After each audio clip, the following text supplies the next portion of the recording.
В 12 лет умирающий пес семьи Сидоровых, Зевс, казался сломленным духом утрат, отказываясь вставать.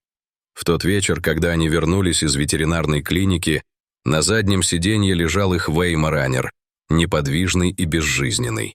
Его уши свисали, а глаза были устремлены в какую-то далекую точку, которую видел только он.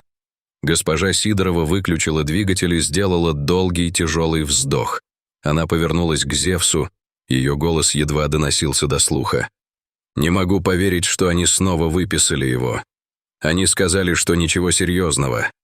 Ее слова повисли в воздухе, тяжелые от разочарования и безысходности. Господин Сидоров расстегнул ремень безопасности, мрачно кивнув, когда встретил взгляд жены в зеркале. «И беспокойство, сколько бы это ни значило», — добавил он, его голос звучал с оттенком сарказма и беспокойства. «Он не поднимался с одного места несколько дней. Где тут беспокойство?» Осторожно открыв заднюю дверь, господин Сидоров начал поднимать Зевса из машины. Когда-то мускулистое тело собаки ощущалось тревожно легким в его руках. Зевс не сопротивлялся, оставаясь таким же безжизненным и безразличным, как тряпичная кукла. Госпожа Сидорова поспешила вперед, чтобы открыть переднюю дверь, включая свет по пути. Когда они вошли, пара обменялась взглядами, полными заботы. Это был не тот долгожданный возврат домой, который они надеялись увидеть. На протяжении всех этих дней они уехали в ветеринарную больницу с полным отчаянием и ожиданием, хватаясь за веру, что на этот раз врачи, конечно, найдут источник проблемы, который можно будет исправить. Но вот они снова здесь, не лучше, чем прежде. Как только господин Сидоров поставил его на пол, Зевс отступил в свой угол в гостиной. Место, которое стало его миром за последние недели. Казалось, невидимая преграда отделила его от остальной части дома и от той жизни, которую он знал. Госпожа Сидорова пошла на кухню, открывая шкафы с большим волнением, чем было нужно. «Я попробую заставить его что-то съесть», — сказала она. Ее голос напрягался от вынужденного оптимизма. Но даже когда она говорила, она знала, что это бесполезно. Миска с едой, которую они оставили с утра, все еще стояла нетронутой, оставаясь доказательством ухудшающегося состояния Зевса. Казалось, что он уже сдался, отступая в мир, куда не могли добраться ни боль, ни радость. «Что нам делать?» — спросила госпожа Сидорова, ее голос едва слышен, когда она вернулась с пустыми руками из кухни. Вопрос повис в воздухе без ответа. Они оба знали, что время уходит, и что еще более ужасно варианты на исходе. Тогда, в тот же вечер, когда вся семья Сидоровых готовилась к еще одной бессонной ночи, тяжесть страданий их любимца словно давила на них. Состояние Зевса было слишком далеким от его прежнего «я». Резкий контраст, разбивающий сердца всех, кто знал его. Когда-то Зевс был источником энергии и необузданной радости. Его виляющий хвост и игривый лай заполняли каждый уголок дома теплом и смехом. В те счастливые дни его мир вращался вокруг двух любящих спутников — Ярослава, единственного сына Сидоровых, и Кары, энергичный лабрадор из соседнего дома. Ярослав был друзьями Зевса с момента, когда семья Сидоровых привела его домой щенком. Их связь была мгновенной и неразрывной, созданной во множестве часов игр, совместных секретов и той безусловной любви, которую могут разделять только мальчик и его собака. Кара явилась в их жизнь как вихрь золотистой шерсти и бесконечного энтузиазма, когда семья Артемьевых переехала рядом, и стало очевидно, что между Зевсом и Карой могла родиться великая собачья дружба. Господин Артемьев часто шутил, что Кара проводит больше времени у Сидоровых, чем у себя дома, и он не сильно ошибался. Троица, Ярослав, Зевс и Кара стали неразлучными. Они часами гонялись друг за другом через разбрызгиватели летом, прыгали в кучи листьев осенью, строили снежные крепости зимой и мчались по полям диких цветов весной. Их любимая игра была своеобразной версией погони, в которой Ярослав бросал фрисби, Зевс прыгал, чтобы поймать его в воздухе, а Кара пыталась перехватить. Именно во время этих игр Зевс выглядел наиболее живым. Его мощные ноги поднимали его в небо, а глаза были сосредоточены с напряженной сосредоточенностью на летящем диске. Но трагедия имеет свойство происходить в непредсказуемые моменты, превращая обычные дни в водоразделы горя. Это был вторник после обеда, невыразимый не в чем. Ярослав только что пришел домой из школы, и, как всегда, Зевс ждал у двери, виляя хвостом, с фрисби во рту. Кара появилась через несколько мгновений, и вскоре троица направилась к своему обычному месту для игр — тихой улице перед домом Сидоровых. Игра началась так же, как всегда, с идеального броска Ярослава, эффектного прыжка Зевса и игривой попытки Кары испортить момент. Воздух наполнялся смехом и игривыми лаем, но в один миг все изменилось. Сначала раздался звук. Рев двигателя, который работал на предельных мощностях. Затем вспышка красного, когда спортивный автомобиль пронесся за угол, двигаясь с такой скоростью, что казалось, он расплывается. Время замедлилось, когда Ярослав закричал предупреждение, но Кара, которая скакала посередине дороги, не успела уйти. Удар был тошнотворным. В ужасный миг Кара была сбита. Ее тело, подобно тряпичной кукле, швырнуло на асфальт. Автомобиль сразу же остановился, и когда лицо водителя застыло в шоке, Ярослав, Зевс и соседи почти не обратили на него внимания. Их мир сжался до одной точки, крошечной, сломанной формы, лежащей неподвижно на улице.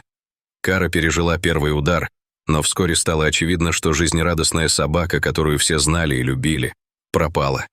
Ее глаза, когда-то полные жизни, стали тусклыми от боли и замешательства. Ее хвост, который никогда не переставал вилять, остался безжизненным и неподвижным.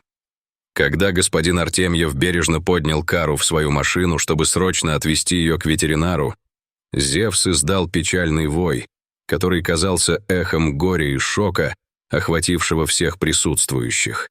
Ярослав упал на колени, слезы катились по его лицу, одна рука сжимала забытое фрисби, другая была похоронена в шерсти Зевса.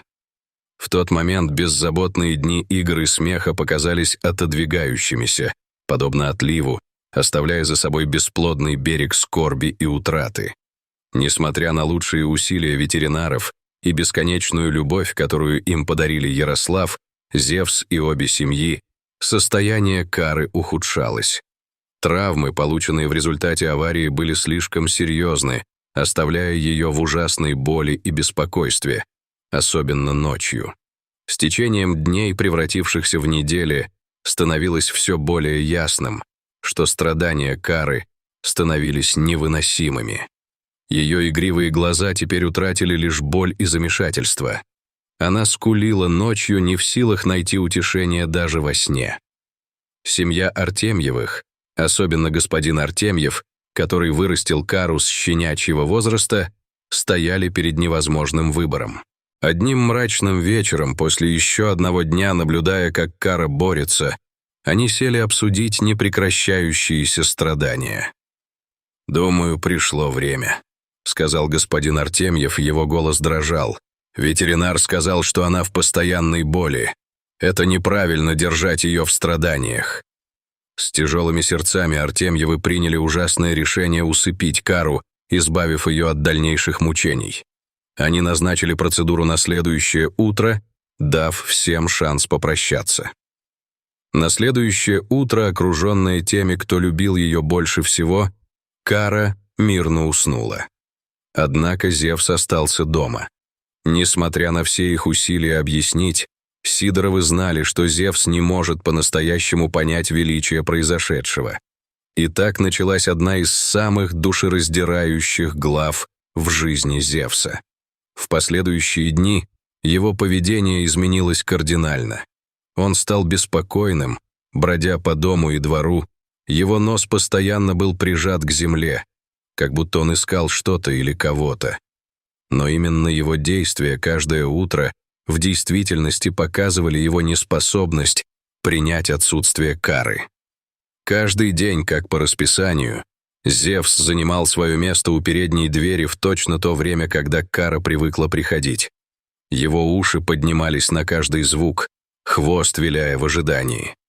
Когда никто не приходил, он мчался в задний двор, восторженно лая, словно призывая свою подругу.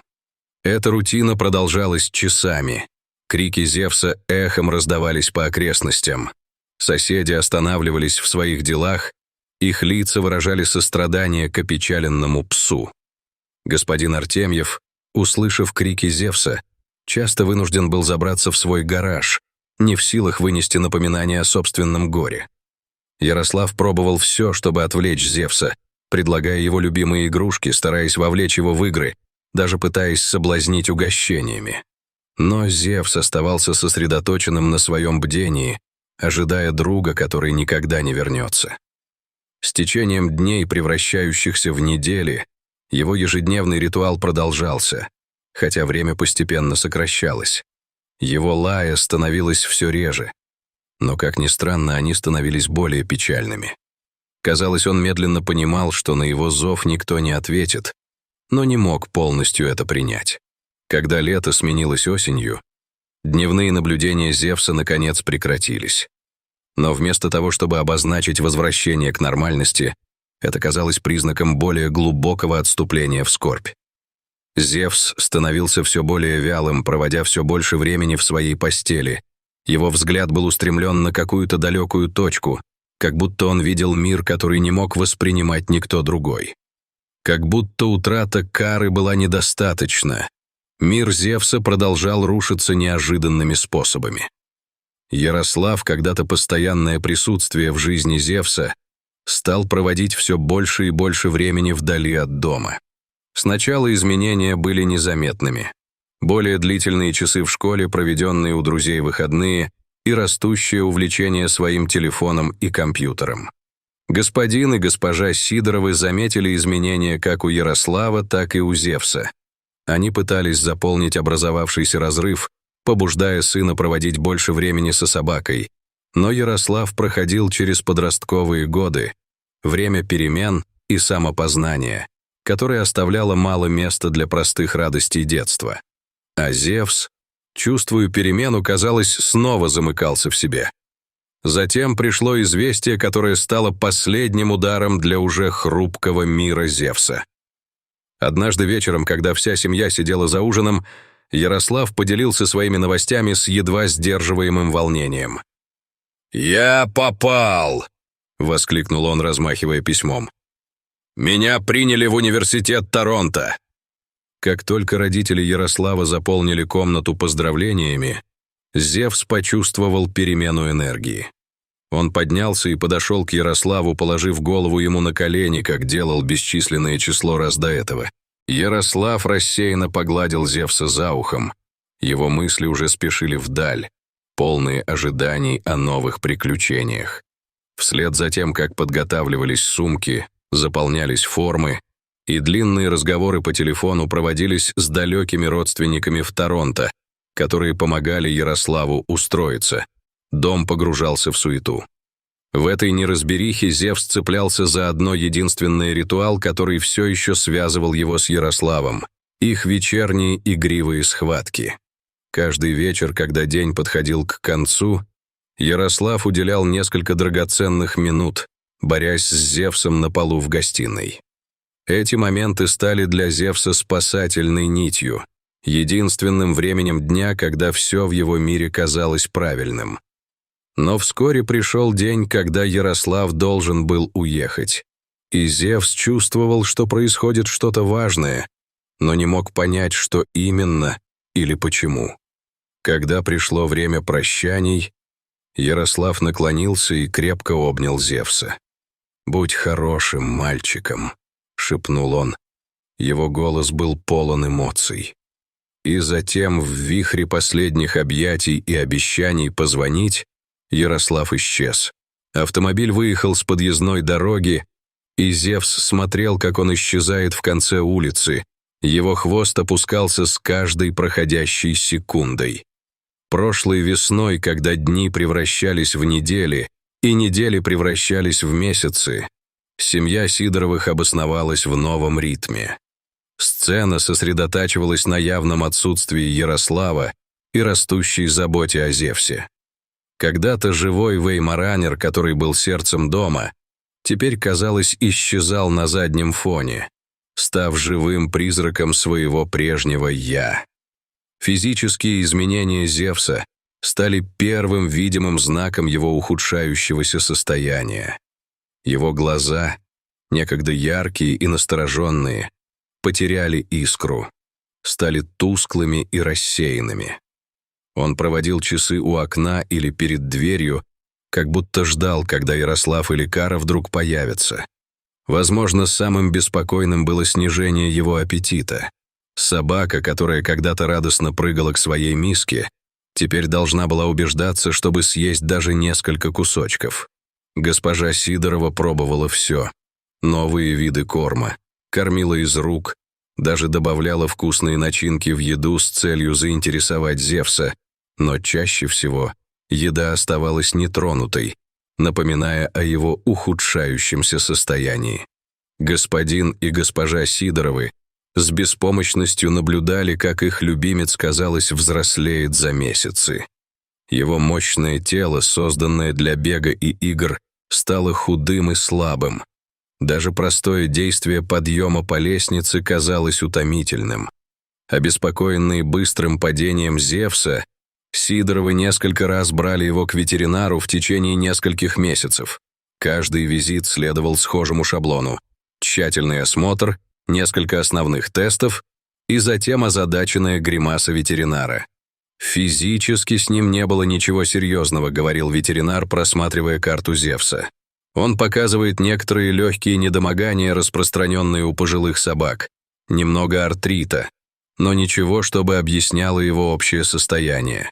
Рекомендации ветеринара всегда были одними и теми же. Отдых, специальная диета, чтобы стимулировать аппетит, может быть, несколько легких упражнений, если он будет к этому готов. Но, как объясняли Сидоровы, заставить Зевса сделать что-либо становилось все более трудным. После особенно обескураживающего визита к ветеринару госпожа Сидорова вздохнула в машине по пути домой. «Как будто он сдался», — всхлипывала она, обнимая Зевса по голове. «Наш счастливый мальчик где-то внутри, но мы не можем его достать». Господин Сидоров мрачно кивнул, его костяшки рук стали белыми на руле. «Ветеринар сказал, что его проблемы могут быть психологическими», — размышлял он. «Может быть, Зевс в депрессии». Идея о том, что собака может страдать от депрессии, была нова для Сидоровых. Но когда они начали исследовать и наблюдать за поведением Зевса, все начало приобретать смысл. Его проблемы были глубже, чем любое физическое недомогание. Он был собакой, умирающей от разбитого сердца, скорбящей о своих двух лучших друзьях и жизни, которую он когда-то знал. Сидоровы попробовали все, чтобы поднять дух Зевса. Они купили новые игрушки, но они остались нетронутыми в углу. Они пытались вовлечь его в игры, но Зевс только смотрел безжизненно, прежде чем отвернуться. Они даже рассматривали возможность завести еще одну собаку, надеясь, что новый спутник может вдохнуть жизнь в Зевса, но быстро поняли, что это может быть несправедливо — вводить нового питомца в меланхоличный дом. С приходом осени и зимы Сидоровы оказались в растерянности. Они пробовали все, что могли придумать, но состояние Зевса продолжало ухудшаться. Казалось, с каждым днем чуть больше их любимой собаки уходит. Однако в особый мрачный вечер резкое звучание звонка разорвало тишину дома. Госпожа Сидорова встала с вздохом и направилась к двери. Открыв дверь, она увидела курьера на пороге с пакетом в руках. Он передал маленькую коробку и наклонил шляпу, прежде чем развернуться и уйти. Любопытная госпожа Сидорова принесла пакет в гостиную. Господин Сидоров посмотрел вверх с вопросом в глазах. «Это из Торонто», — сказала она. Ее голос наполнялся удивлением и надеждой. «Должно быть от Ярослава». С дрожащими руками она открыла пакет. Внутри находилось письмо от Ярослава и небольшое электронное устройство, которое выглядело как диктофон. Госпожа Сидорова развернула письмо и прочитала вслух. «Мам, пап, я так вас всех скучаю, особенно Зевса. Я много думал о нем и знаю из наших звонков, что ему тяжело. У меня есть идея, которая, надеюсь, поможет. Я записал несколько сообщений для него и добавил немного видеозаписей с Карой. Пожалуйста, включите это для него. Дайте Зевсу большую обнимашку от меня. С любовью, Ярослав». Господин и госпожа Сидоровы обменялись взглядами, полными осторожной надежды. Могло ли это быть тем, что наконец достигнет Зевса? С дрожащими от волнения руками госпожа Сидорова нажала на кнопку воспроизведения. Внезапно голос Ярослава заполнил комнату. «Привет, Зевс. Кто хороший мальчик? Ты слышишь меня, дружок? Это Ярослав». Эффект был мгновенным и не другим, как чудесным. Уши Зевса, которые свисали несколько месяцев, вдруг поднялись. Его глаза, долгое время тусклые и невразимые, расширились от признания, когда голос Ярослава продолжал. «Помнишь наши вечерние схватки, парень? Давай, Зевс, время играть!» В записи смешивались голос Ярослава с явным звуком веселого лая Кары. «Смотри, Зевс!» — вскликнул голос Ярослава. «Кара тоже здесь! Вы двое готовы играть!» Запись продолжилась, смешивая возбужденные крики Ярослава, радостные лаи Кары и звуки их старых игривых ритуалов. Звон Зевсовой любимой игрушки, удар теннисного мячика, игривые рычания в перетягивании каната. Впервые за месяцы Зевс поднял голову. Сидоровы с изумлением наблюдали, как их 12-летний пес, который был практически неподвижен так долго, пытался подняться на ноги. Его ноги были шаткими от бездействия, но в его глазах сверкала решительность. Хвост Зевса, который повисал беспомощно в течение месяцев, начал вилять. Сначала это было слабое движение, всего лишь небольшой толчок, но с каждым мгновением он становился сильнее. Он сделал шаткий шаг к звуку голосов Ярослава и Кары, затем еще один. Господин и госпожа Сидоровы с слезами на глазах наблюдали, как Зевс идет через комнату. Когда он достиг диктофона, он обнюхал его с любопытством, а его хвост теперь с вилянием несомненного счастья. «О, Станислав!» — прошептала госпожа Сидорова, сжимая руку мужа. «Смотри на него!» Как будто он вернулся к жизни. Действительно, изменения в Зевсе были ничуть не менее, чем выдающимися. Искра, которая отсутствовала в его глазах так долго, вернулась, возжженная звучанием его двух лучших друзей. Поддержанные этой неожиданной удачей, Сидоровы немедленно принялись в работу. Они несколько раз проиграли сообщение Ярослава в тот вечер, и каждый раз ответ Зевса становился сильнее. К концу ночи он съел небольшую порцию, его первую добровольную еду за неделю. В последующие несколько дней Сидоровы создали новый ритуал вокруг записи Ярослава. Они играли ее утром, чтобы поднять Зевса и заставить двигаться, снова во время кормления, чтобы побудить его поесть, и снова вечером, заменяя вечерние игривые схватки, которые он имел с Ярославом. Изменения в Зевсе были ничем иным, как чудесными. В течение недели он снова начал регулярно есть. Его глаза снова обрели свою искру, и он снова начал проявлять интерес к окружающей среде.